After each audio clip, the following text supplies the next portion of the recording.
got a brand new movie that's available anywhere you pick up on demand. iTunes, Tubi, a couple that we talked about before we came on. Edwin Stevens with us. And first off, Edwin, it's a privilege to have the chance to visit with you, sir. Hey, thank you so much for having me. The privilege is mine. Now, the documentary we mentioned, I was going through doing a little research a few moments ago.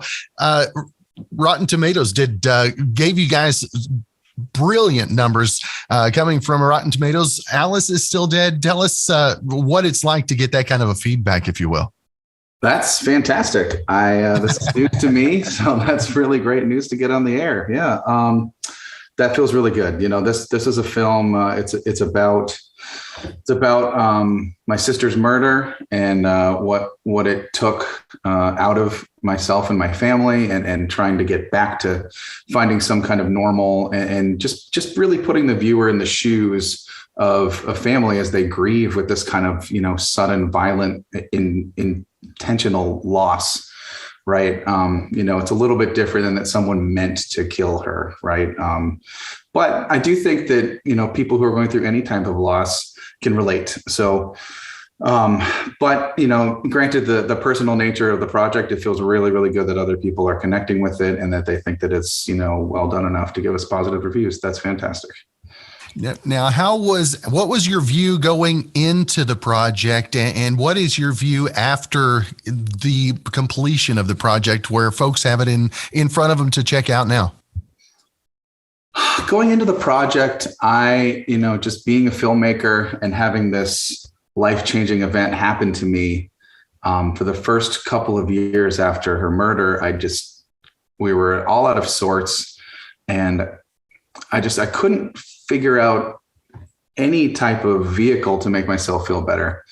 There's a lot of waiting. They didn't know who had committed this crime for a long time. I mean, they didn't arrest anyone for a year. So that was just hellish, waiting for that kind of feedback, right? And it just felt like a lot of helplessness, a lot of hopelessness, and a lot of waiting around.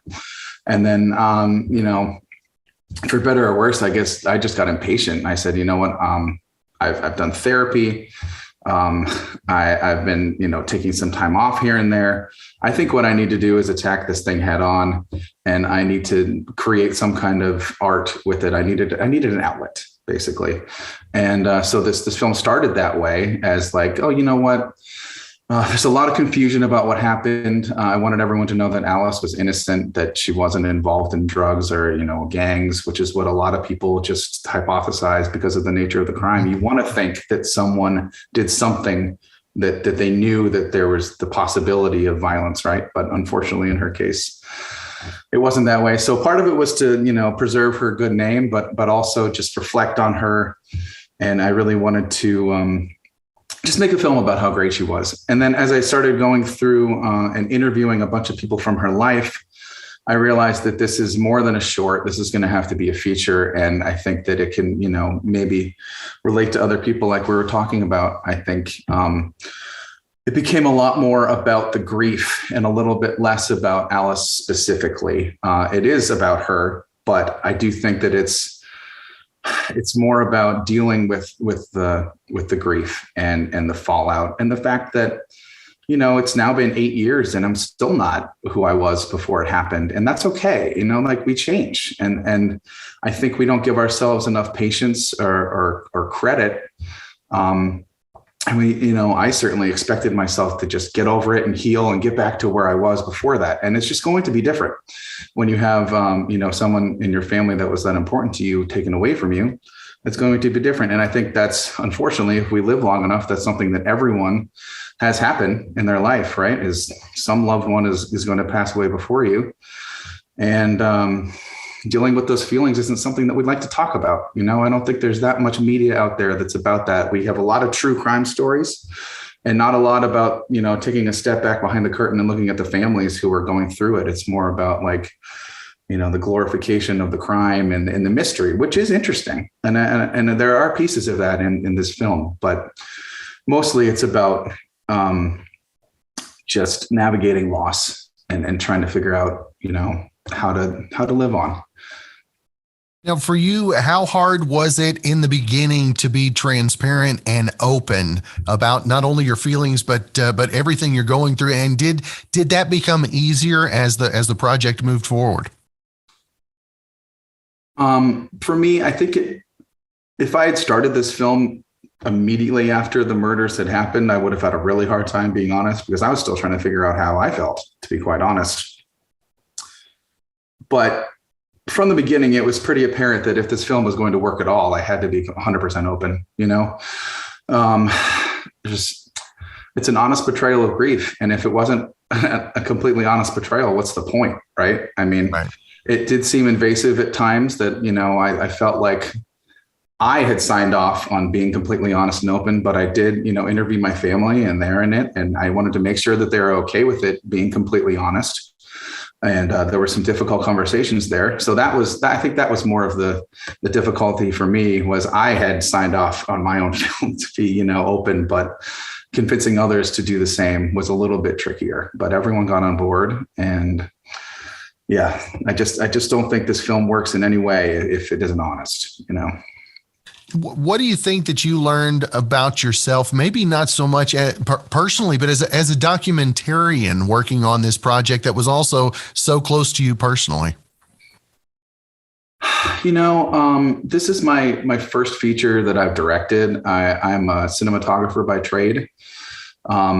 It did teach me that I really enjoy directing, and I like being the person in the hot seat, or the cold seat, I guess, the one asking the questions. I actually didn't really enjoy being on camera, but that's, few do. And what did I learn about myself? I guess that I do enjoy directing. I like, I like every aspect of filmmaking, and I've kind of been trained a little bit in every aspect of filmmaking. So it was nice to make a film just, by myself, as opposed to supporting others, which I do love to do. But all in all, it really just, I think it taught me,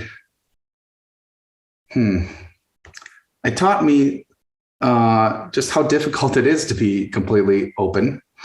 And that, that I still have a ways to go. And it did change me a lot to realize, oh my gosh, like, it's really difficult at first to be open and honest. Like, it's just, it makes me anxious. But then once it gets off your chest, it's so much better. And I think that it's really helped my relationships with my friends and my family, and especially with my wife and children, to be more encouraging, to be honest, and, have the difficult conversations when you need to, as opposed to avoiding them. That was something that I definitely learned, because, not avoiding the situation, going straight at it when everyone thought I was pretty crazy, to not try to like put it in the back of my mind and have it be literally all I was working on for a few years.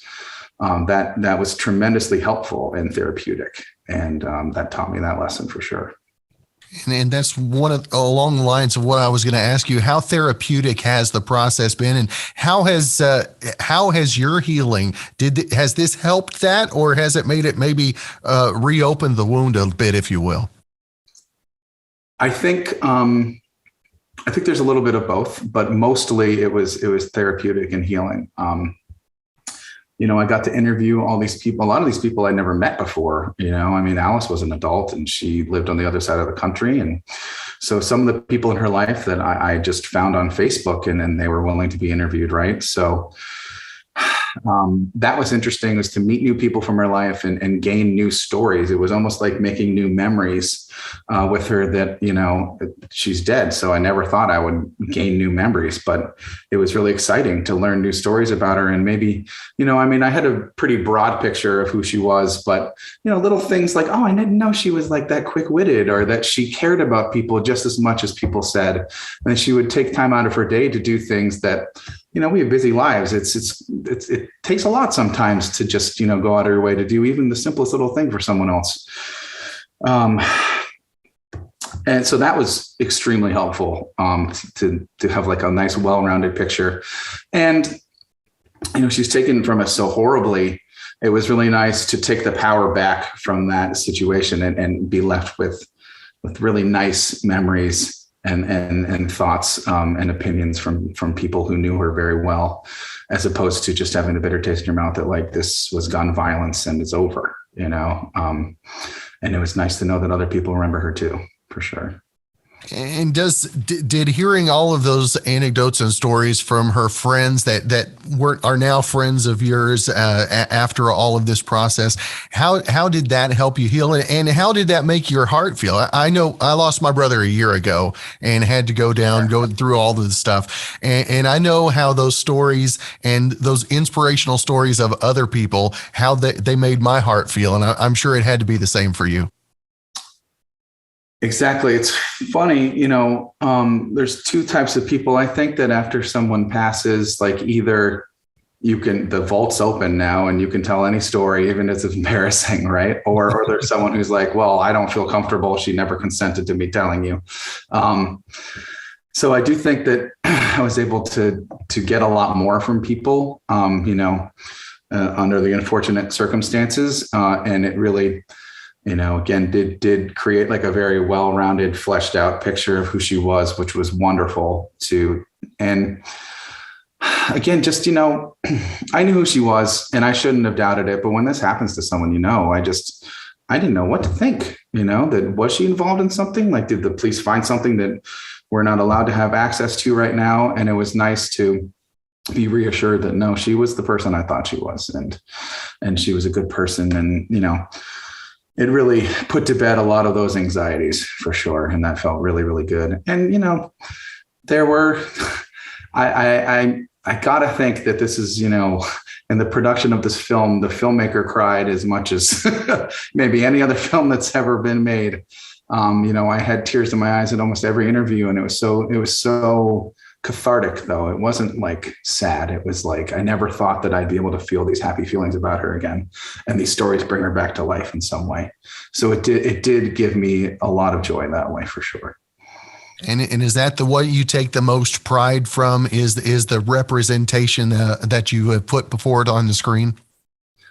I think so. It's really nice to have her story out there and have people, be aware of what happened to her, and that, unfortunately, this seems to happen a lot in our country, that innocent people are murdered, and it's something that we need to deal with. And this isn't something that I harp on in the film, but hoping that, getting to know someone, and because you just think that'll never happen to me, or someone that I love, and to know that she didn't ask for it and she didn't have anything to do with criminal activity or anything. And it did happen to her, that it is a concern that we need to think about. I think that's important, but I'm really proud of the fact that it does have the true crime. It has the mystery, and it has the look behind the curtain. It has a lot about who Alice was growing up. But it also, has a lot of the true crime, like courtroom melodrama, where, we're waiting to hear the verdict, and it's real time. It really was that, and nothing's recreated. It was exactly the way it was. And to see that from the family's perspective instead of the chess of the courtroom, I think is maybe a unique perspective. I'm pretty proud of the way that we were able to capture that. And one of the things I'm thinking of, you talk about the courtroom, and whenever we see the courtroom on TV, we think of this coming to an end quickly. But how long and drawn out was that process, and how much extra pain, emotional pain, do you think that caused on the family?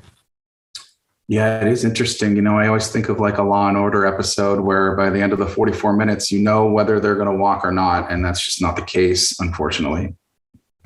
Excuse me. They, like I said, they made arrests after 1 year. And then I believe it took another 1.5 years to get the first trial. And then another year from there to get the second trial. And it took a lot of time. And, it was a lot of anxiety, wondering, will these people get off, even though it's pretty obvious that they did it. There was no hard physical evidence that they were there, no fingerprints, no DNA, no things like that. It was all hearsay, really. Just, that's probably the incorrect term, but just, them talking to people about what they did. And then, thinking, well, how could all these people know these accurate facts that weren't released to the papers if they didn't hear it directly from the source?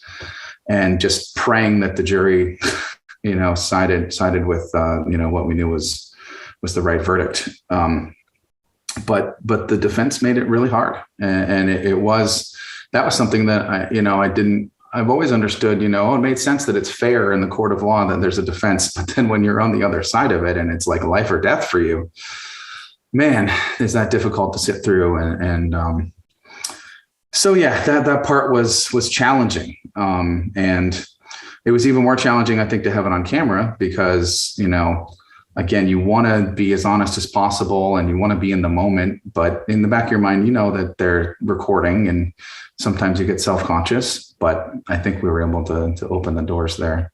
But yeah, the courtroom was really, it was a long and anxious, anxiety inducing process for sure. And Edwin, what is your intended takeaway from it? If after a viewer has watched the documentary, what is your expected takeaway? I'm hoping that by telling my own personal story, that other people will be inspired to realize that it's okay to grieve, to give yourself a break, like that things happen and they're important things. And yes, life does go on, but that doesn't mean that you are completely whole in that moment. It's okay to break down. It's okay to be honest if you're not feeling up for something, and I think that until recently, like especially in men, I think like mental health was kind of a taboo subject. And I really am hoping that people see how open I was and how hard it was for me. And they realize that in the end, like being open like that did help me. Right. So I hope that other people can see that path. But also, I'm hoping that on the other side of that coin, people who are close to someone who's grieving can watch it and say, oh my gosh, like, I never knew these internal thoughts that the people are thinking and going through and how much it's affecting them every single day. Like I need to give them a break, or I need to be there for them when they need it. And I just hope that inspires people to support each other. And, I think about just the brevity of life and how quickly it can be taken from us. I can walk out the door and get hit by a truck right now. And I hope that I've done everything that I can to live life to the fullest while I've been here. So, if you are depriving yourself of things that are within reason, and or you haven't reached out to that loved one to let them know how much you care about them, I would encourage people to do that. And it certainly made me more open in telling people how my affection for them. Just going through the whole thing, because who knows? And I don't want, if someone else that I know dies tomorrow, I want them to know that I cared about them. Right. And I think that that's something that can help us all. I know exactly where you're coming from with that one myself. Yeah. Now, again, the documentary, Alice is Still Dead. Edwin, I want to make sure again and let folks know if they want to find more information, website, social media as well, to keep up with everything else you've got going too. Sure. I'm on Instagram, Edwin P. Stevens. The film, probably the easiest way to watch it is Tubi because it's free. You just sign up for it and maybe watch a couple ads and then you can watch the film for free. And that's probably the best way to do it. It is also available to rent or purchase on iTunes. So that's a good way to find it. And you can also look at my company. It's apsfilmsllc.com. That's Alice's initials. And we've made 5 films under that production company. And this being the most personal, of course. Thank you so much for having me. It's been such a delight. I really appreciate it.